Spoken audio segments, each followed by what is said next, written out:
దేవుని యొక్క వాక్యాన్ని చదువుకుందాం. యెషయా గ్రంథము 63వ అధ్యాయము 14వ వచనం చదువుదాం. పల్లమునకు దిగు పశువులు విశ్రాంతి నొందినట్లు యెహోవా ఆత్మ వారికి విశ్రాంతి కలుగజేసెను. చాలయ్యా. హల్లెలూయా. పశువులు పల్లానికి దిగినప్పుడు మేత వాడికి దొరుకుతుంది. ఆ మేత తిని అవి ఏం చేస్తాయి అంటే విశ్రాంతి తీసుకుంటాయి. అంటే పల్లము అంటే అర్థం ఏంటంటే దిగటము అని అర్థం. దిగినటువంటి పశువులకి ఏం దొరుకుతుందంటే మేత దొరుకుతుంది, అలాగే విశ్రాంతి కూడా దొరుకుతుంది. ఈ మాటలు ఎవరితో చెప్తున్నారంటే ఇశ్రాయేలు ప్రజల గురించి దేవుడు మాట్లాడుతున్న మాటలు. ఆదికాండం 49వ అధ్యాయంలోకి వెళ్ళేసరికి అక్కడ యాకోబు తన కుమారుల గురించి ఒక మాట చెప్తా ఉన్నాడు. యాకోబుకి 12 మంది కుమారులు. అయితే ఆ కుమారు యొక్క పరిస్థితి ఎలా ఉందంటే మొట్టమొదటి కుమారుడు ఒక వ్యభిచారండి. మిగతా వాళ్ళు చూస్తామంటే వాళ్ళకి కొన్ని పేర్లు పెట్టాడు. ఏంటంటే కట్లపామని, ఎర్ర కల్లవాడని, ఏకాసింహం లాంటి వాడని కొన్ని పేర్లు పెట్టడం జరిగింది. అయితే ఇలాంటి స్థితిలో ఉన్నటువంటి ప్రజల్ని దేవుడు పిలుచుకొని ఏర్పాటు చేసుకుని అనేకమైనటువంటి మేలులు చేసినప్పుడు వాళ్ళు మరిచిపోయి కృతజ్ఞత లేనటువంటి జనాంగంగా ఉన్నారు. హల్లెలూయా. మీరు చూడండి, కొన్ని లెక్కలు వేసినప్పుడంట కోర్టు సమస్యలు క్రైస్తవులకి 75% ఉన్నాయంట. రోగాలతో ఉన్నవారు క్రైస్తవుల హాస్పిటల్లో 75% ఉన్నారంట అండి. హల్లెలూయా. అసలు క్రైస్తవులు ఎలా ఉండాలంటే దేవుని నమ్ముకున్నటువంటి ప్రజలు విశ్రాంతి తీసుకొని సమాధానంగా ఉండి అనేక మందికి ఆదర్శంగా ఉండి అనేక ఆత్మలు రక్షించే వాళ్ళలాగా ఉండాలి. కానీ ఇశ్రాయేలు ప్రజలకు ఏమీ లేదంటే విశ్రాంతి లేదు. హల్లెలూయా. ప్రార్థనకు వస్తున్నాం, మందిరానికి వస్తున్నాం, ఉపవాస ప్రార్థన చేస్తున్నాము, అన్నీ చేస్తున్నాం. కానీ క్రైస్తవ గృహాల్లో విశ్రాంతి ఉంటుందా? నెమ్మది ఉంటుందా? ఆరోగ్యం కలిగి ఉంటున్నారా? హల్లెలూయా. దేవుడు వారికి ఒక ఆఫర్ ఇచ్చాడు. ఏంటంటే దిగటము మీరు నేర్చుకుంటే నేను మీ కుటుంబాలకి విశ్రాంతి ఇస్తానని దేవుని వాక్యం సెలవిస్తూ ఉంది. దిగటం అంటే అర్థం ఏంటంటే తగ్గింపు జీవితానికి గుర్తుగా ఉంది. హల్లెలూయా. మనం ఏం చేస్తామంటే ఎప్పుడు తగ్గించుకోము, ప్రతి విషయంలోనూ కూడా ఏం చేస్తామంటే హెచ్చించుకుంటూ ఉంటాం. ఇశ్రాయేలు ప్రజలు ఎలా ఉండాలంటే తగ్గింపు జీవితం కలిగి ఉండాలి. వాక్యం ఏం సెలవిస్తుంది?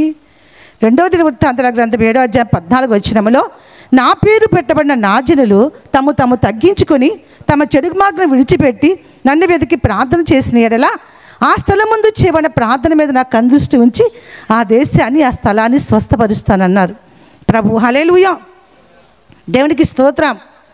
యెషయా గ్రంథం 14వ అధ్యాయం 13వ వచనం వాక్యం ఏం సెలవిస్తుంది అంటే తేజో నక్షత్రమా వేకువ చొక్క నీ వెట్టు ఆకాశం నుంచి పడిపోయింది. ఎందుకు పడిపోయిందండి? దేవుని పక్కన ఉండవలసినటువంటి ఒక నక్షత్రము ఎందుకు పడిపోయింది అంటే నేటి దినాల్లో కూడా క్రైస్తవుల్లో తగ్గింపు జీవితం లేదు, గర్విస్తూ ఉన్నారు. హల్లెలూయా. విధేయతగా ఉన్నటువంటి ప్రజల్లో ఏముందంటే హెచ్చింపు ఉంది. నెబుకద్నెజరు ఒకప్పుడు నువ్వు బాగున్నావు కదా, ఎందుకు ఈరోజు నీకు గడ్డి మేస్తున్నావంటే ఆయన మనసులో గర్వించాడు. ఈ విశాల మహాసామ్రాజ్యం అంతా కూడా నా వల్ల కలిగిందంటున్నాడు. దేవుడు చేసిన మేలు మర్చిపోయి నేను అటువంటి అహం ఆయనలోకి రాకబట్టి ఆయన పశువులాగా గడ్డి మేయవలసి వచ్చింది. హల్లెలూయా. అయితే తగ్గించుకుంటే మన జీవితంలో ఏం కలుగుతుంది? దిగితే ఒక మెట్టు దిగితే మన జీవితంలో ఏం కలుగుతుందంటే దేవుని యొక్క వాక్యం సెలవిస్తుందండి.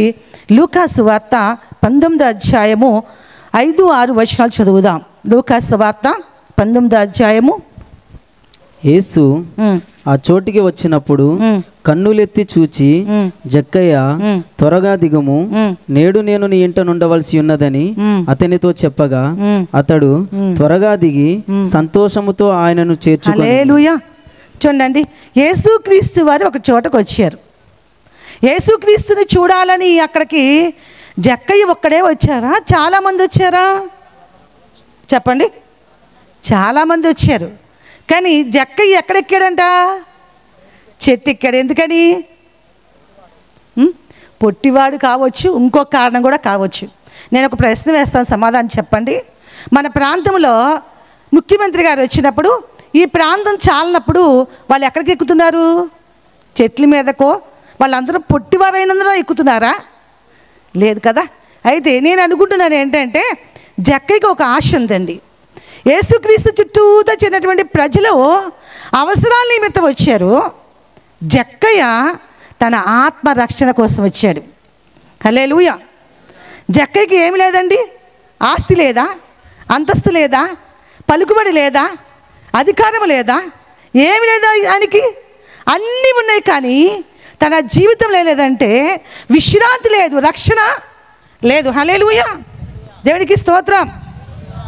అయితే యేసుక్రీస్తు వారు చెప్తాను, జక్కయ్య త్వరగా దిగు, నేడు నీ ఇంట ఉండవలసి వచ్చింది అని చెప్పారు. జక్కయ్య ఎలా దిగాడండి? త్వరగా దిగాడు. చెప్పండి. పాస్టర్ గారు యొక్క వాక్యం మీరు అందరూ వింటామన్నారు వారం వారం. రక్షణ లేని ప్రజలు చాలామంది వస్తున్నారు. వాక్యం వినగానే రక్షణ పొందుతున్నారా?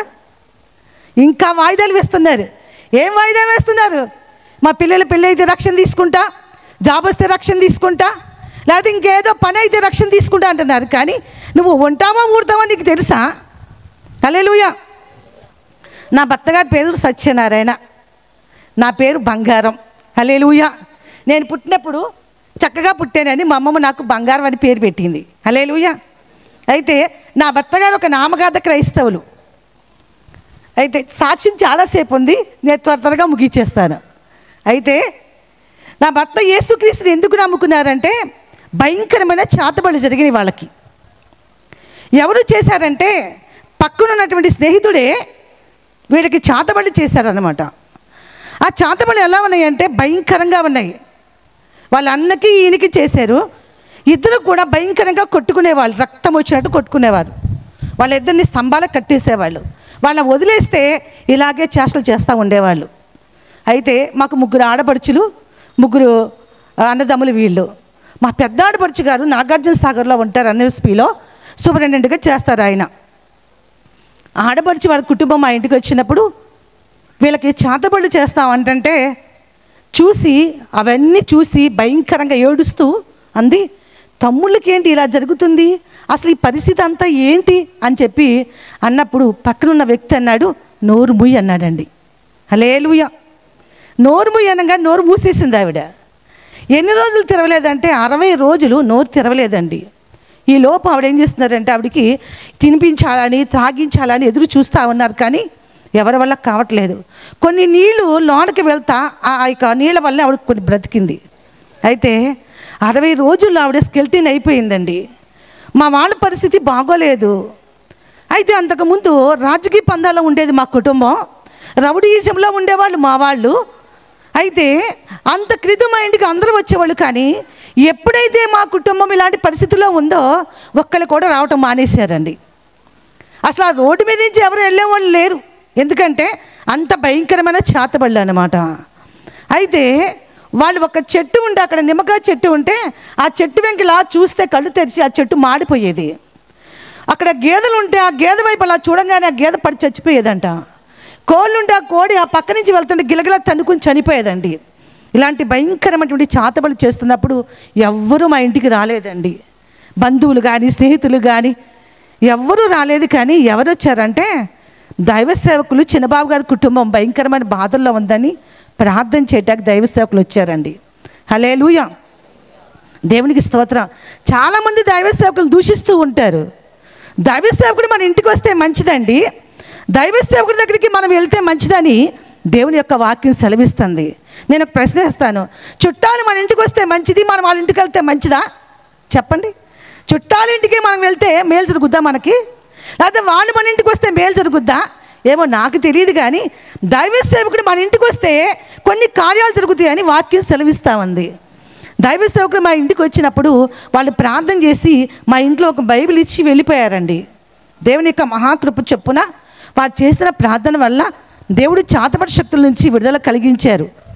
మా ఆడపడుచు అలాగూ 60 రోజులు ఉండి ఆవిడ చనిపోతే ఆవిడని బయట పెట్టారనమాట.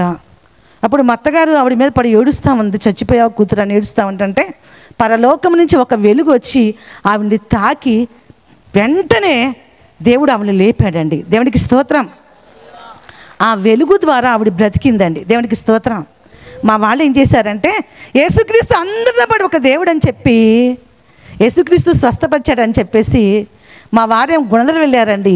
మా ఇంట్లో వాళ్ళందరూ కూడా ఒక లారీ కొబ్బరికాయలు తీసుకుని ప్రతి పొలిమేరకి కొట్టుకుంటా తిరుపతి వెళ్ళారన్నమాట. వాళ్ళు మొక్కుబడులు తీర్చుకున్నారు. హల్లెలూయా. అయితే మరి మా ఇంట్లో ఇంత గొప్ప కార్యం చేశారు కదా, మరి ప్రభు ఇంత గొప్ప కార్యం చేస్తున్నప్పుడు మందిరానికి వెళ్తున్నారా అంటే, తర్వాత మా మ్యారేజ్ అయిపోయిందండి. భయంకరమైనటువంటి విగ్రహారాధన పెళ్ళి మాది అయింది. అయితే నేను చాలా విగ్రహారాధన చేసేదాన్ని అన్నమాట. మా మ్యారేజ్ అయిన తర్వాత మేము ఒక గ్రామం వచ్చేసాము. నేను పెళ్ళైన తర్వాత నేనేం తీసుకెళ్ళానంటే సంతోషి మాత భక్తురాలు అన్నమాట. ప్రభువు నమ్ముకో క్రితం నేను సంతోషి మాత విగ్రహాలు తీసుకుని వచ్చి నేను ఒక అలమరలో పెట్టి పూజ చేస్తామన్నా. నా భర్తగారు గుణదలు వెళ్ళి గుండు కొట్టించుకొని యేసుక్రీస్తు యొక్క ఫోటో తీసుకొచ్చారు. సంతోషి మాత ఫోటో ఒక పక్కన, యేసుక్రీస్తు ఫోటో ఒక పక్కన ఉండేవి. అయితే ఇద్దరం అలా చేస్తున్నప్పుడు మా బంధువులు చెప్పారు, ఇదిగో అలా చేయబాకండి, ఉంటే అటువైనా ఉండండి లేకపోతే ఇటువైపునైనా ఉండండి అని చెప్పారు. నా భర్తగారిని అడిగాను, ఏమండి మీరు ఒక నెల రోజులు సంతోషి మాత పూజ చేస్తారా, తర్వాత యేసుప్రభుని నమ్ముకుంటానని చెప్తే, నేను రాను యేసుప్రభుని నమ్ముకున్నాను అంతే, పొరపాటు నేను ఏ దేవుణ్ణి ఆరాధన చేయను అని చెప్పి ఆయన అలా ఉండిపోయారు. కానీ ఆయన గుళ్ళకి వెళ్ళరు, అటు చర్చికి కూడా వెళ్ళరనమాట. మరలా అడిగాను 3-4 సార్లు, నన్ను అడగవద్దు, నాది ఒకటే మాట, నేను మాత్రం యేసు ప్రభుని ఇలాగే ఆరాధన చేస్తూ ఉంటాను, సంతోషం మాత్రం పూజ చేయనప్పుడు నేనేం చేశానంటే ఇక ఏడుస్తున్న ఆ మాట వినరేమని చెప్పి ఇక వినరు అని నేను ఆ సంతోషి మాత ఫొటోస్ అవన్నీ తీసుకొని నా జుట్టు కట్ చేసి మోబిదేవని సుబ్రహ్మణ్యేశ్వర స్వామి గుడికి మొక్కుబడి ఇచ్చేసి పంపించేశారు అనమాట. హల్లెలూయా. సంతోషి మాత పూజ ఎలా చేసేదాన్ని అంటే మడిగట్టుకుని ఆ రోజు పులిపంటు తినకుండా, పెరుగు తినకుండా, మరి అలాగే ఎల్లో అరటిపండులో పులుపు ఉంటుందని అరటిపండు తినుకోకుండా చాలా నిష్టగా నేను అలాగూ పూజ చేసేదాన్ని. సరే, ఇక నా భర్తగా నా మాట వినలేదు కాబట్టి ఎప్పటికైనా నేను ఆయన దేవుని ఆరాధించాలని చెప్పి మా ఇంట్లో ఒక బైబిల్ ఉందని చెప్పాను కదా, ఈ బైబిల్ నేను మంచం మీద పడుకుని చదువుతా ఉన్నాను. హల్లెలూయా. అయితే నాకు బైబిల్ విలువ తెలియదు, నేను ఎప్పుడు మందిరానికి వెళ్ళలేదు, మా అమ్మగారింటి ముందు చర్చి ఉంది. కానీ అప్పుడు అనుకునేవాళ్ళు ఎప్పుడు కూడా తలకాయ నొప్పి, ఈ మోత ఏంటో, ఈ భజనలు ఏంటో, ఈ మీటింగ్లు ఏంటో, ఎప్పుడు పోతారా అని చూసేవాళ్ళం అనమాట. అలాంటి ఆ విగ్రహారాధన భయంకరంగా చేసేవాళ్ళం అనమాట. మా అమ్మగారింటి దగ్గర 2 డాబాలు ఉన్నాయి పెద్ద పెద్దవి. అయితే ఈ యొక్క 5 గదులు ఉండేవి, ఒకటి వరండా ఉండేది. 2 గదుల్లో 2 డాబాల్లో కూడా కిందంతా కూడా పూజ ఫోటోలు పెట్టేవాళ్ళు అనమాట. అలాగే పైన కూడా ఫోటోలు పెట్టేవాళ్ళు, అవి చాలనట్టు ప్రతి సంవత్సరం తిరుపతి వెళ్ళి ముడుపులు ఇచ్చేవాళ్ళం అనమాట. సరే, నేను బైబిల్ చదువుతున్నప్పుడు దాంట్లో కొన్ని లేఖనాలు నాకు కంటపడ్డాయి. అవి ఏంటంటే అపోస్తలుల కార్యం 10వ అధ్యాయంలో 36వ వచనంలో యేసుక్రీస్తు అందరికీ ప్రభు అని వాక్యం సెలవిస్తా ఉందండి. యేసుక్రీస్తు అందరికీ ప్రభు అంట. అందరికీ ప్రభు అంటే మనలో కొన్ని జాతులు ఉన్నాయి, కొన్ని కులాలు ఉన్నాయి, కొన్ని మతాలు ఉన్నాయి. కానీ బైబిల్ ఏం చెప్తుందంటే యేసుక్రీస్తు అందరికీ ప్రభు అంటే ఆయన ఒక గ్రామానికి కాదు, ఒక జిల్లానికి కాదు, ఒక రాష్ట్రానికి కాదు, ఒక దేశానికి కాదు, కానీ ప్రపంచానికే యేసుక్రీస్తు నిజమైన దేవుడు అంట. సామాన్యులేమి, సామంతులేమి, ధనికులేమి, దరిద్రులేమి, భూనివాసం అందరికీ కూడా యేసుక్రీస్తు నిజమైన దేవుడు అని వాక్యం సెలవిస్తా ఉందండి. ఇంకా నేను చదివితే కొన్ని విషయాలు నేను తెలుసుకున్నాను. అవేంటంటే 115వ దావీదు కీర్తనలో ఒక వాక్యం రాస్తుంది. ఏంటంటే అవి కళ్ళుండి చూడవంట, చెవులుండి వినవంట, ముక్కులుండి వాసన చూడవంట, నోరుండి మాట్లాడవంట, కాళ్ళతో నడవంట, చేతులతో పనిచేయవంట. అవి ఏంటంటే నేను ఆరాధన చేసిన సంతోషి మాత, మేము ఆరాధన చేసినటువంటి విగ్రహాలు అన్నమాట. అవంట మాట్లాడవంట, పని కూడా చేయవంట. నిజమే కదా. నేను ఎన్నో దేవుళ్ళు ఆరాధన చేశానండి. చూసిన దేవుడి కల్లా మొక్కేవాళ్ళం, ఎక్కడ కనిపిస్తే అక్కడ మొక్కేవాళ్ళం, ఆ ఫోటో తీసుకొని వచ్చేవాళ్ళం. నా భర్తగారు ఇంకా భయంకరమైన విగ్రహారాధన చేసేవాళ్ళు అనమాట. అయితే ఈ యొక్క లేఖనం చదువుతామంటే ఇంకా నాకు కొంచెం భయవేసిపోతా ఉందన్నమాట. ఏంటి యేసుక్రీస్తు నిజమైన దేవుడు అంట, నేను ఇప్పటిదాకా ఆరాధన చేసిన దేవుడు నిజమైన దేవుడు కాదంట. ఇంకా బైబిల్ చదివితే ఏం తెలుసుకున్నానంటే అక్కడ చూస్తామంటే 6 దినాలు కష్టపడి పని చేయాలి, 7వ రోజున మందిరానికి వెళ్ళి విశ్రాంతి తీసుకోవాలని దేవుని వాక్యం సెలవిస్తా ఉంది. అప్పుడు నా భర్త గారికి చెప్పాను, ఏంటండి యేసుక్రీస్తు నిజమైన దేవుడు అంటండి, మరి మనం మందిరానికి వెళ్ళాలంట, 6 రోజులు మనం జాబ్ చేసుకోవచ్చు, 7వ రోజున మందిరానికి వెళ్ళి విశ్రాంతి తీసుకోవాలని ఉంది. మరొక వాక్యం నాకు కంటపడింది, ఏంటంటే మార్కు సువార్త 16వ అధ్యాయంలో నమ్మి బాప్తిజం తీసుకున్న రక్షించబడును, నమ్మని వారికి శిక్ష విధించబడిన వాక్యం సెలవిస్తుంది. ఆ వాక్యం చదివేసరికి ఇంకా నాకు భయమేసింది అనమాట. ఏంటి ఇది అనేది నాకు అర్థం కాక బైబిల్ మొత్తం చదివితే యేసుక్రీస్తు మన కోసం భూలోకానికి వచ్చాడు, ఆయన మన కోసం ప్రాణం పెట్టాడు, ఆయన నిజమైన దేవుడు అని వాక్యం సెలవిస్తూ ఉందన్నమాట. నా భర్త గారికి చెప్పాను, ఏమండి మనం ఎప్పుడు చనిపోతామో తెలియదు, యేసుక్రీస్తు నిజమైన దేవుడు అంట, మనలో ఒక ఆత్మ ఉందంట, ఇప్పటిదాకా ఆత్మ గురించి మనము పట్టించుకోలేదు. ఆ ఆత్మ రక్షణ పొందకపోతే, ఆ ఆత్మ పరలోకి వెళ్ళకపోతే మనం నరకానికి వెళ్ళిపోతామని చెప్తే ఆయన చెప్పారండి, ఏమనంటే ఇప్పుడు చెప్తే చెప్పావు కానీ ఎప్పుడు నాకు చెప్పబాకన్నారు. మరలా చెప్తానే ఉన్నాను. ఆయన అన్నారు, ఈసారి కనుక మందిరానికి వెళ్ళాలని చెప్తే చంపేస్తాను నేను అన్నారు. ఒకసారి చెప్పారు, ఇంకా చెప్తే విడాకులు ఇచ్చేస్తానన్నారు, ఇంకోసారి చెప్తే పుట్టింటికి పంపేస్తానన్నారు, ఒకసారి తెలియక దొంగతనంగా ఆశ్రయం చర్చికి వెళ్ళి ఇంటికి వచ్చిన తర్వాత బట్టలన్నీ సర్దుకొని ఇంటికి పంపించేశారండి. హల్లెలూయా. అసలు యేసు ప్రభు ఎవరు? ఆయనే, నేను కాదు, నేను సంతోషి మత భక్తురాలి. అసలు యేసుక్రీస్తుని నమ్ముకుంది ఎవరు అంటే ఆయనే. కానీ చూడండి అండి, మా ఇంట్లో బైబిల్ ఉంది కానీ ఏనాడు కూడా ఒక్క వాక్యం కూడా నా భర్త చదవలేదండి. హల్లెలూయా. చాలామందికి యేసుక్రీస్తు అంటే స్వస్థపరచడం కోసం, అలాగే పెళ్ళిళ్ళ కోసం, మన అవసరాల కోసం, మన సమస్యలు తీర్చాలని యేసుక్రీస్తు నమ్ముకుంటారు చాలామంది. నేను చెప్తున్నాను, ఇవన్నీ కూడా మనకు జరుగుతూనే ఉంటాయి. కానీ వీళ్ళందరూ ఇవ్వలేంది యేసు ప్రభు ఇచ్చేది ఏంటంటే మన ఆత్మక రక్షణ. హల్లెలూయా. దేవుని వాక్యం సెలవిస్తుంది ఏంటంటే వెండి బంగారము, నీకున్న ఆస్తి అంతస్తు, నీకున్న పొలాలు, నీకున్న అధికారము, నీకున్న డబ్బు నీకు రక్షణ ఇవ్వలేదు ఏంటంటే ప్రభు అని యేసుక్రీస్తు నీకు రక్షణ ఇస్తాడండి. నేను చెప్పాను నా భర్త గారికి, ఏమండి అయ్యో ఎప్పుడు చనిపోతామో మనము తెలియదండి, మనం రక్షణ తీసుకుందాం, మన బాప్తిజం తీసుకుందామని నా భర్త గారిని బతిమాలినప్పటికీ కూడా ఆయన బాప్తిజం తీసుకోలేదండి. ఆయన చెప్పారు, ఇదిగో నువ్వు మందిరానికి రమ్మంటున్నావు, మన కులం ఏంటి, మనం వెళ్ళకూడదు మందిరానికి, చర్చికి మనం వెళ్ళకూడదు, మన కులం ఏంటి, మన పరిస్థితి ఏంటి, మన అంతస్తు ఏంటి, ఇప్పుడు చెప్తే చెప్పావు కానీ మళ్ళీ చెప్పబాకన్నారండి. నిజంగా మా భూమి మీద ఉన్నది ఒకే ఒక కులం అండి. ఆదికాండం 11వ అధ్యాయంలో మనం విడిపోయాము, భూమి మీద ఒకే కులము, ఒకే జాతి, ఒకే మతం ఉన్నాయండి. అన్ని కులాలు లేవు, అన్ని మతాలు లేవు, ఇవన్నీ కూడా మనిషి సృష్టించుకున్నాడండి. దేవునికి స్తోత్రం. ఏ భేదము లేదండి, అందరూ పాపము చేసి దేవుడు అనుగ్రహించే మహిమను పొందలేకపోతా ఉన్నారు. హల్లెలూయా. అయితే నాకు ఆత్మ కొరకు తృష్ణ పెరిగిపోతుంది కానీ నా భర్త గారిలో ఏం మార్పు లేదు. ఆ తర్వాత నేను ఉపవాసం ఉండి ప్రార్థన చేశానండి. ఉపవాసం ఉండి ప్రార్థన చేసిన తర్వాత నా భర్త గారు మందిరానికి రావడం ప్రారంభించారు.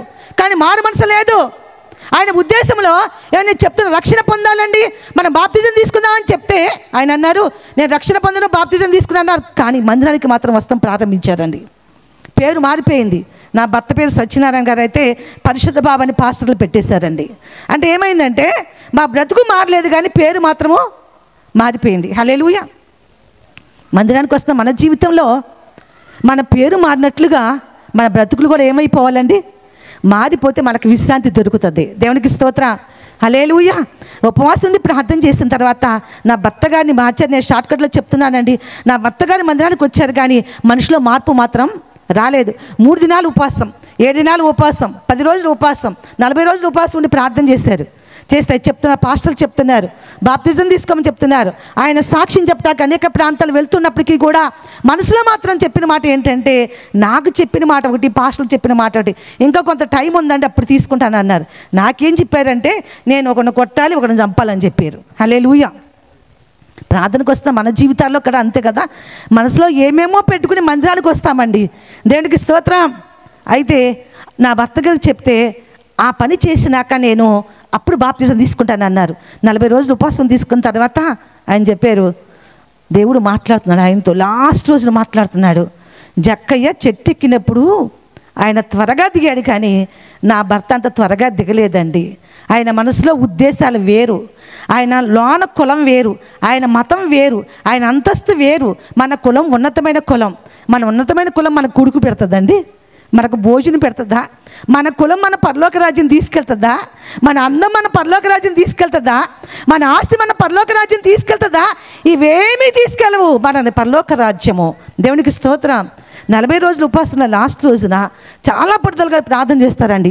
ఆయన ప్రార్థన చేస్తే దెయ్యాలు పారిపోయాయి, ఆయన ప్రార్థన చేస్తే చనిపోయిన వాళ్ళు బ్రతికేవాళ్ళు, ఆయన ప్రార్థన చేస్తే అద్భుతాలు జరిగాయి, కానీ మారు మనసు మాత్రం రాలేదండి. 40 రోజులు లాస్ట్ ఉపవాసం ఉన్నప్పుడు నా భర్త గారితో పరిశుద్ధాత్మ దేవుడు అప్పుడు మేము నిద్రపోతున్నప్పుడు ప్రార్థన చేసుకుంటా ఉన్నాం. ఇంకా కొద్ది క్షణాలు నిద్రపోవాలి, కాపుదల ప్రార్థన చేసుకుంటుంటే పరిశుద్ధాత్మ దేవుడు ఆయన మీదకి వచ్చి, నా కుమారుడా నువ్వు వెంటనే బాప్తిజం తీసుకో, లేకపోతే నువ్వు చస్తావని దేవుడు మాట్లాడారండి. హల్లెలూయా. అయితే మాట, నా కుమారుడా నేను నా సేవకు ఏర్పాటు చేసుకున్నాను, నా 9 కృపాలతో నేను నింపుతాను, నువ్వు నిలబడి మాట్లాడితే ఆదికాండం నుంచి ప్రకటన గ్రంథం వరకు నీలో ఉండి నేను మాట్లాడతానని దేవుడు చెప్పిన తర్వాత ఆయన మనస్సు కరిగిపోయి ఉదయానికి మరి ఫాస్టర్స్కి ఫోన్ చేసి బాప్తిజం తీసుకున్నారండి. దేవునికి స్తోత్రం. హల్లెలూయా. దేవునికి స్తోత్రం. అప్పటి నుంచి దేవుడు అనేక ప్రాంతాల్లో ఆయన వాడుకున్నారండి. అనేక జిల్లాల్లో, అనేక రాష్ట్రాల్లో, ఇతర రాష్ట్రాల్లో కూడా దేవుడు బహుబలమైన సాధనంగా వాడుకున్నారండి. నేను ప్రభుని ఎందుకు నమ్ముకున్నానంటే ఏ అవసరం నిమిత్తం నేను నమ్ముకోలేదండి. మాకు పిల్లలు లేరు, నాకు పిల్లల కోసం కానీ, మాకు అప్పులు లేవు, మా అప్పుల కోసం కానీ, లేదన్న అవసరం కోసం కానీ నేను యేసుక్రీస్తుని నమ్ముకోలేదు. కానీ నాలో ఒక విలువైనటువంటి ఆత్మ ఉంది. ఆ ఆత్మ ఎప్పుడు చనిపోతామో తెలియదు, ఒకవేళ చనిపోతే నరకానికి వెళ్ళిపోతాం కదా అని దేవుని సన్నిధిలో నేను ఉపవాసం ఉండి ప్రార్థన చేసుకున్నానండి. దేవునికి స్తోత్రం. మీరందరూ కూడా మీ అవసరాల నిమిత్తం ప్రార్థన చేసుకుంటున్నారు, మంచిదే. కానీ మీ ఆత్మకి ఏం కావాలంటే రక్షణ కావాలండి. నరకానికి వెళ్ళిపోయిన తర్వాత ప్రభువా నేను తెలుసుకున్నాను ఇప్పుడు అంటే నరకంలో నుంచి బయటికి రాలేమండి. మరణానికి మర్యాద లేదు, మరణానికి జాలి లేదు. నువ్వు చనిపోయి నరకానికి వెళ్ళిపోయిన తర్వాత నువ్వు ఎంత మొరపెట్టినప్పటికీ కూడా అక్కడ అగ్ని ఆరదు, పురుగు చావదు. పురుగు అంటే నీ ఆత్మనండి. అగ్నిగుండంలోకి వెళ్ళినాక నువ్వు రావాలని ఎంత మొరపెట్టినప్పటికీ కూడా నువ్వు బయటికి రాలేవు. నీ ప్రాణం ఉండగానే నువ్వు దేవుని తెలుసుకున్నప్పుడే నీ ఆత్మకి రక్షణ పొందాలని దేవుని యొక్క వాక్యం సెలవిస్తుంది. ఇక్కడ జక్కయ్య దేవుడు పిలవంగానే, యేసు పిలవంగానే చెట్టు దిగి వచ్చాడండి, రక్షణ పొందుకున్నాడండి. దేవునికి స్తోత్రం. ఎంతమంది అయితే వాక్యం విన్న వెంటనే బాప్తిజం తీసుకుంటారో వారిని దేవుడు నిత్య రాజ్యానికి వారసులుగా చేయగల సమర్థుడండి. ఆమేన్. హల్లెలూయా. చూడండి, జక్కయ్య దిగినందు వల్ల ఏం కలిగిందంటే ఆయన కుటుంబానికి రక్షణ కలిగింది. రెండోది చూద్దాం. 1వ సమూయేలు గ్రంథము 25:23 చదివితే అక్కడ ఒక ఆవిడ ఉంటుంది. ఆవిడ పేరు ఏంటంటే అబీగైల్ అనేటువంటి స్త్రీ ఉంటుంది. అబీగైల్ ఎందుకు మరి అంటే అక్కడ వాక్యం సెలవిస్తోంది, దావీదు అరణ్యంలో ఉన్నప్పుడు ఆయన సైన్యము ఆయనకి ఆహారం కొదువైనప్పుడు తన పనివారిని ఇచ్చి నాబాలు ఇంటికి కౌట్ చేస్తాడు. నాబాలు అరణ్యంలో ఉన్నప్పుడు మనం చాలా సహాయం చేశాం కదా, కాబట్టి మనకి ఇప్పుడు ఆహారం లేదు, నాబాల్ దగ్గరికి వెళ్ళి ఆహారం తీసుకురండి, మనం చాలా ఆకలితో ఉన్నప్పుడు నాబాల్ దగ్గరికి కొంతమంది పనివారు వెళ్ళినప్పుడు ఆ దావీదు ఎవడు, యెష్షయి కుమారుడు ఎవడు మాకు తెలియదని చెప్పేసి ఆ పనివారిని పంపించేస్తే ఆ సంగతి అబీగైల్ వింటది, తన భార్య వింటది. విన్నప్పుడు అయ్యో నా భర్త ఇలా చేశాడని చెప్పేసి తను ఏం చేస్తుందంటే గాడిదని అలాగే కొంత ఆహారాన్ని పనివారిని తీసుకొని తను బయలుదేరుతుంది. దావీదు అనుకుంటాడు, నేను ఇంత సహాయం చేస్తే కృతజ్ఞత లేకుండా నా పనివారిని ఒటితో పంపించేశాడా? తెల్లవారేసరికి నాబాలు కుటుంబంలో ఒక్కళ్ళు లేకుండా చంపకపోతే దేవుడు నాకు గొప్ప అపాయం కలుగ చేయనుగా కానీ ఒక శపథం చేసి ఆ నాబాలు కుటుంబాన్ని హతం చేయడానికి, నాశనం చేయడానికి దావీదు బయలుదేరుతాడండి. అప్పుడు ఈ అబీగయలు ఆహారం తీసుకుని బయలుదేరి వెళ్ళినప్పుడు దావీదు వస్తూ ఉంటాడు వేగంగా. అప్పుడు ఈ అబీగయలు ఏం చేస్తుందంటే గాడిద ఎక్కి దావీదుకి ఎదురు పడితే ఆ గాడిద దిగంట సాష్టాంగ నమస్కారం చేస్తుందంటండి. హల్లెలూయా. ఏం చేసిందంట అక్కడ వాక్యం చదవని తెలుస్తుంది. అబీగయలు త్వరగా గాడిద దిగగా అని ఉంటుంది.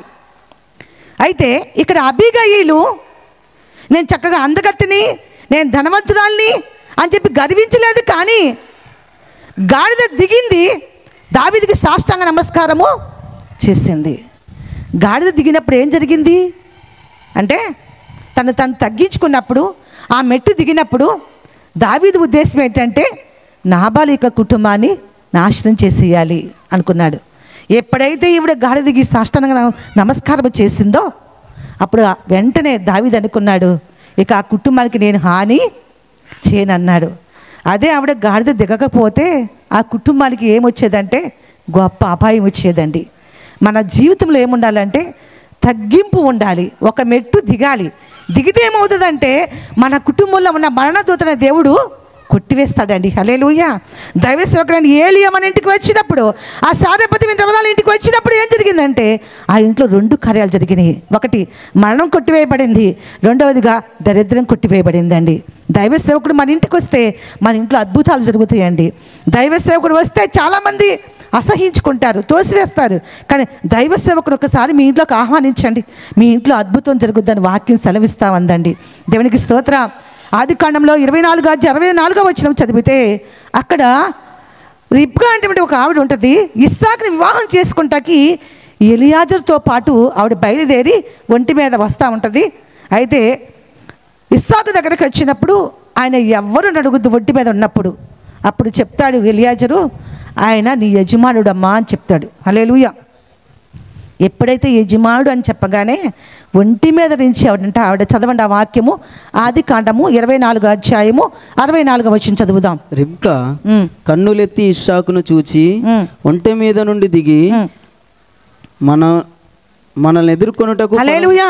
ఆవిడ ఒంటి మీద నుంచి ఏం చేసిందంట? దిగిందంట. హల్లెలూయా. నినివే పట్టణం చూడండి అండి, దేవుడి ప్రకటన ఇంకా 40 దినాల్లో నినివే పట్టణం నాశనం అయిపోతుందని దేవుడు చెప్పాడు. అప్పుడు రాజు ఏం చేశాడంటే అక్కడ యోనా గ్రంథంలో 3:6 వచనంలో రాజు సహితము సింహాసనము దిగి తన వస్త్రాలు తీసివేసి అక్కడ బూడిదలో పొల్లాడినప్పుడంట నినివే పట్టణం మీద ఉన్న నాశనాన్ని దేవుడు తప్పించడుగా చూస్తా ఉన్నామండి. గొప్ప రాజు అండి. ఏం చేశాడంటే సింహాసనము దిగాడు. మరి ఈ లోకంలో మనుషులు మాత్రము తమున్న స్థానాన్ని దిగట్లేదు. దిగితే దేవుడు ఏమిస్తాడంటే రక్షణ ఇస్తాడు, మరణాన్ని కొట్టివేస్తాడు, ఆశీర్వదిస్తాడు, మన అవసరాలు తీరుస్తాడు. దేవుని వాక్యం సెలవిస్తుంది, మొట్టమొదటిగా నా నీతిని నా రాజ్యాన్ని వెతకండి, అప్పుడు అవన్నీ కూడా మీకు అనుగ్రహించబడిన దేవుని యొక్క వాక్యము సెలవిస్తా ఉందండి. ఇక్కడ ఎప్పుడైతే రిబ్కా ఒంటి మీద నుంచి దిగిందో ఏం జరిగిందంటే ఇస్సాకుతో వివాహం జరిగిందండి. హల్లెలూయా. దిగటం అంటే ఏంటంటే తగ్గింపు జీవితం అని చెప్పాను. రిబ్కా గనక తన యజమానిని చూసి ఆవిడ ఆ ఒంటి మీద నుంచి దిగకపోతే రక్షణ కలిగేదా కుటుంబానికి? తనకి వివాహం జరిగేదా? ఎప్పుడైతే దిగిందో అక్కడ కొన్ని కార్యాలు జరిగింది. అవేంటంటే నెంబర్ 1 ఇస్సాకుని వివాహం చేసుకుంది. రెండవదిగా వివాహం అయిన తర్వాత ఏం జరుగుతుందంటే ఇప్పుడు ఈ ప్రార్థన అంతా అయిపోయిన తర్వాత మనం ఏం చేస్తాము? భోజనం చేస్తాం. ఏం జరిగిందంటే విందు జరిగింది. విందు జరిగిన తర్వాత ఏం జరుగుద్దంటే తన భర్తతో సహవాసం పొందుకుంది ఆవిడ. హల్లెలూయా. అవునండి. మన జీవితంలో దిగటం నువ్వు నేర్చుకుంటే దేవుడు మనకి ఆ 2వ రాకడ వచ్చినప్పుడు ఆయన మనల్ని వివాహం చేసుకొని ఆ 7 ఏండ్ల విందులో మన ప్రవేశపెట్టి యుగయుగాలు కూడా ఆ 1000 ఏండ్ల పాండ్లలో ఆయనతో సవాసం చేసుకునే భాగ్యాన్ని దేవుడు మనకు అనుగ్రహిస్తాడండి. దేవునికి స్తోత్రం. హల్లెలూయా. చూడండి, దిగటం ఎప్పుడైతే మనం నేర్చుకుంటామో అప్పుడు మన జీవితాలు ఏం కలుగుతుందంటే విశ్రాంతి కలుగుద్దండి. దేవుడు ఎప్పుడైతే నా భర్తగారితో మాట్లాడారో వెంటనే ఆయన రక్షణ తీసుకున్నారండి. ఆయన ద్వారా కొన్ని వేల ఆత్మలు రక్షించబడని, మేము కొన్ని సంఘాలు కట్టబడినాయి. దేవుడికి స్తోత్రం. హల్లెలూయా. అయితే దేవుడు నన్ను కూడా నా భర్త గారు ప్రభు సన్నిధిలో నిద్రించారండి 2013 సంవత్సరంలో. అప్పటి నుంచి ఇప్పటిదాకా భయంకరమైన శ్రమలు ఎదుర్కొంటూనే ఉన్నాను. అయినప్పటికీ కూడా దేవుడు తను నమ్ముకునే బిడ్డలను ఆయన విడిచిపెట్టే దేవుడు కాదండి. నన్ను కూడా దేవుడు అనేక ప్రాంతాలు, అనేక రాష్ట్రాలు, అనేక జిల్లాలు నడిపిస్తూ ఆయన యొక్క పరిచర్యలో నన్ను వాడుకుంటూ ఉన్నాడండి. దేవునికి స్తోత్రం. హల్లెలూయా. చూడండి, ఇక్కడ ఇశ్రాయేలు ప్రజల జీవితంలో ఏం లేదంటే విశ్రాంతి అనేటువంటిది లేదు. అయితే దేవుడు వారికి ఒక అవకాశం ఇస్తాడు. ఏంటంటే ఎప్పుడైతే మీరు దిగటం నేర్చుకుంటారో అప్పుడు మీ కుటుంబాలు ఏం కలుగుతుందంటే వాక్యం సెలవిస్తుంది. మత్తయి సువార్తలో 11:28 వచనంలో భారము చేత అలసిన సమస్త జనులారా నా వద్దకు రండి, నేను మీకు విశ్రాంతిని కలగజేస్తాను. ఈ లోకములో చాలామందికి ఏం లేదంటే విశ్రాంతి లేదండి. ఎందుకని? చాలా భారాలు తలసిపోతున్నారు చాలామంది ప్రజలు. అప్పుల భారాలతో, రోగాల భారాలతో, పాప భారముతో అలసిపోతున్నారు. కానీ ప్రజలు దేవుడు చేయి చాచి పిలుస్తుంటే వారందరూ రావట్లేదండి. చాలామంది చూడండి, అమ్మ మందిరానికి రండి, దేవుడు మిమ్మల్ని స్వస్థపరుస్తాడు. మందిరానికి రండి, దేవుడు మిమ్మల్ని ఆశీర్వదిస్తాడు. మందిరానికి రండి, మిమ్మల్ని ఆశీర్వదిస్తాడు అంటే చాలామంది అంటూ ఉంటారు. దక్షిణ కొరియా దేశంలో పాలంకించ చర్చి ఉందన్నమాట. ఆయన మురికి వాళ్ళ సువార్త ప్రకటిస్తూ ఉండగా ఒక స్త్రీ ఉందంట మురికి వాళ్ళల్లో. ఆవిడ భయంకరమైన గుండె జబ్బుతో బాధపడుతుంటే దైవసేవకుడు చెప్పాడు, అమ్మ మీ ఇల్లు భయంకరమైన దరిద్రంలో ఉంది, నువ్వు గుండె జబ్బుతో బాధపడుతూ ఉన్నావు, మీ ఆయన భయంకరమైన త్రాగుబోతనంతో ఉన్నాడు, దేవుడు మిమ్మల్ని విడిపిస్తాడు, మీరు మందిరానికి రండి అంటే ఆవిడ చెప్పిందంట, దేవుడు నన్ను స్వస్థపరచకపోయినా, మేము దరిద్రంలో ఉన్నప్పటికీ కూడా, మా బాధలు తీరకపోయినప్పటికీ కూడా మేము మందిరానికి మాత్రము రాము. కొంతమంది అట్లాగే అంటారు, మాకు తగ్గకపోయినా పర్వాలేదు, మేము ఇలా ఉన్నా పర్వాలేదు, కానీ ఆ యేసు ప్రభుని మాత్రము మేము నమ్ముకోం. అంటే చాలామందికి ఏంటంటే యేసు ప్రభు అంటే అంటరాని దేవుడు, యేసు ప్రభు అంటే అమెరికా దేశంలో దేవుడు. వాక్యం ఏమి సెలవిస్తుందండి? చూడండి, వాక్యం ఏమి సెలవిస్తుంది? యేసుక్రీస్తు అందరికీ ప్రభు అని సెలవిస్తామంది. హల్లెలూయా. ఏ భేదం లేదండి యేసయ్యకి. ఆయన ఎవరైతే ఆయన చింతకొస్తారో ఆయన తప్పనిసరిగా వారి జీవితాల్లో దేవుడు గొప్ప కార్యాలు చేస్తాడండి. పరిశుద్ధ ఆత్మదేవుడు. హల్లెలూయా. చండి. అయితే ఆయన సువార్త ప్రకటిస్తూ ఉండగా ఆ స్త్రీకి చెప్పగా వినటం వల్ల ఏం కలుగుతుందంటే విశ్వాసం కలుగుతున్న వాక్యం సెలవిస్తుంది. ఆయన చెప్పగా ఏం జరిగిందంటే ఆవిడ మందిరానికి వెళ్ళటం ప్రారంభించిందండి. దేవుడు అద్భుతాలు చేయడం ప్రారంభించారు ఆవిడ జీవితంలో. తను దేవుడు గుండె జబ్బుని స్వస్థపరిచారండి. అలాగే ఆయన త్రాగుబోతున్నటువంటి తన భర్తని దేవుడు విడిపించాడండి. తన పిల్లలు అడుక్కు తింటంటే ఆ స్థితి నుంచి దేవుడు విడిపించి వారిని ఆశీర్వదించడం ప్రారంభించారండి. వారి జీవితాల్లో గొప్ప కార్యం చేయడం ప్రారంభించారు. అవునండి, యేసుక్రీస్తుని నమ్ముకున్న వారిని దేవుడు ఎప్పుడూ కూడా ఆయన సిగ్గుపరిచే దేవుడు కాదండి. దేవునికి స్తోత్రం. ఆయన అంటరాని దేవుడు కాదు, కానీ ఆయన నిజమైన దేవుడు అండి. భూమి మీద తూర్పు నుంచి పడమటి వరకు, ఉత్తరం నుంచి దక్షిణ వరకు ఎంతమంది ప్రజలు ఉన్నారో వారందరికీ కూడా యేసుక్రీస్తు నిజమైన దేవుడు అని వాక్యం సెలవిస్తుందండి. మా అమ్మగారికి మేము 9 మంది సంతానం అండి. అందరం మడికట్టుకుని పూజలు చేసేవాళ్ళే, భయంకరమైన విగ్రహార్థం చేసేవాళ్ళమే. మత్తగారు కూడా భయంకరమైన విగ్రహార్థం చేసేవాళ్ళే. కానీ యేసుక్రీస్తుని నేను నమ్ముకున్న తర్వాత అటు మత్తగారి కుటుంబానికి, ఇటు మా పుట్టింటి వాళ్ళకు కూడా యేసుక్రీస్తు నిజమైన దేవుడిని తెలుసుకుని అందరూ కూడా నిత్యరాజ్యానికి వారసులు అయ్యారండి. దేవునికి స్తోత్ర. హల్లెలూయా. అవును, యేసుక్రీస్తుని నమ్ముకుంటం వల్లే కాదు, కానీ ఆయన సంధికి వచ్చిన ప్రతి వారి జీవితంలో ఎవరైతే తగ్గింపు జీవితం కలిగి ఉంటారో వారి జీవితాలు ఏం కలుగుతాయి అంటే ఆశీర్వదించడం దేవుడు ప్రారంభిస్తాడండి. నెంబర్ 1గా ఆయన మరణాన్ని కొట్టివేస్తాడు, ఆయన శాపాన్ని కొట్టివేస్తాడు. ఆదాము అవ్వల ద్వారా మనకు వచ్చిన శాపాన్ని దేవుడు కొట్టివేయగల సమర్థుడు అని. అంతేకాదండి, మన కుటుంబంలో ఉన్న ప్రతి కొదువుని, ప్రతి అవసరాన్ని దేవుడు తీర్చగల సమర్థుడు. దేవుడి మాటలు దీవించును గాక. అందరం ప్రార్థన చేసుకుందాం. కళ్ళు మూసుకునండి. సకలాశీర్వాదాలకు కారణభూతులైన మా ప్రియ పరలోకపు తండ్రి, మీకు వందనాలు, స్తోత్రాలు. మే ప్రియ కుమారుడు మా రక్షకుడైన యేసుక్రీస్తు వారి ప్రశస్త నామాన్ని బట్టి ఈ రాత్రి కాల సమయం ముందు ప్రభా నాయన, ఇదిగో మీ యొక్క దైవ సేవకులు తండ్రి నాయన, అయ్యా అయ్యగారిని ప్రేమించి ప్రభా నాయన స్తోత్రములు. అయ్యా జోసెఫ్ గారిని ఈ సభ ఏర్పాటు చేసి ఈ గ్రామం నశించిపోకూడదని, ఈ చుట్టుపక్కల ప్రాంతాలు నశించిపోకూడదని ప్రభా ఈ సభ ఏర్పాటు చేస్తుండగా తండ్రి, నశించిపోతున్న ప్రతి ఆత్మ కూడా రక్షణ భాగ్యం దయచి మేము ప్రార్థన చేస్తున్నాను. సభకు వచ్చిన ప్రతి కుటుంబాన్ని కూడా దీవించడం ప్రార్థన చేస్తున్నాను. ఇక్కడ ప్రతి దైవ సేవకుని కూడా పేరు పైన దీవించడం ప్రార్థన చేస్తాం తండ్రి. స్తోత్రాలు ప్రభా. నీ దాసులు అభిషేకించండి. ఇప్పుడు చేసిన సేవ కంటే నాయన రానున్న దినాలు ఉన్నంతలుగా అభిషేకించి ఇంకా బలమైన సేవ చేసే కృప దయచేయమని, మీరే ప్రతి విషయంలో సహాయం చేసి మహిమ పొందమని యేసు నామమున ప్రార్థన చేస్తున్నాము తండ్రి. ఆమేన్.